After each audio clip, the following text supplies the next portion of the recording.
श्रीवाराही कवचम्। अस्य श्रीवाराही कवचस्य त्रिलोचन ऋषिः अनुष्टुप् छन्दः। श्रीवाराही देवता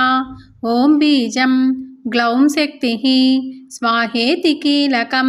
मम सर्वशत्रुनाशनार्थे जपे विनियोगः। ध्यानं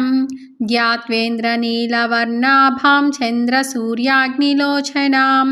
विधि विष्णुहरेन्द्रादि मातृभैरवसेवितां ज्वलन्मणिगणप्रोक्ता मकुटामाविलम्बिताम्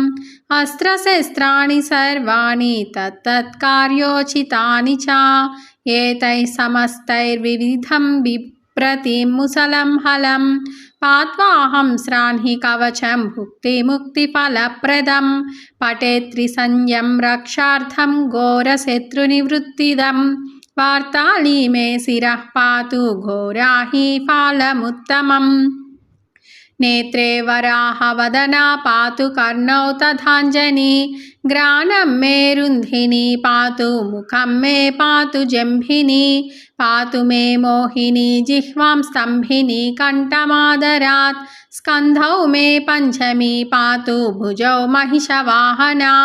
सिंहारूढा करौ पातु कुचौ कृष्णमृगाञ्चिता नाभिं च शङ्किनी पातु पृष्ठदेशे तु चक्रिणी खड्गं पातु तकट्यां मे मेढ्रं पातु च केदिनी गुदं मे क्रोधिनी पातु जगनं स्तम्भिनी तथा चण्डोच्छण्डश्चोरुयुग्मं जानुनी शत्रुमर्दिनी जङ्गाद्वयं भद्रकाली महाकाली च गुल्फयोः पादाद्यङ्गुलिपर्यन्तं पातु चोन्मत्तभैरवी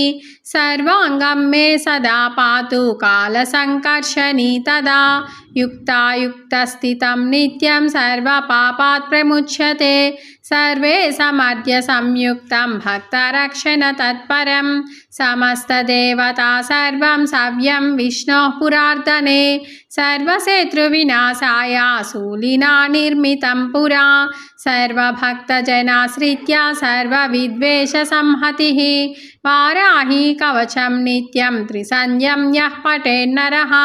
तथाविधं भूतगणान् स्पृशन्ति कदाचन आपदा शत्रुचोरादिग्रहदोषाश्च सम्भवाः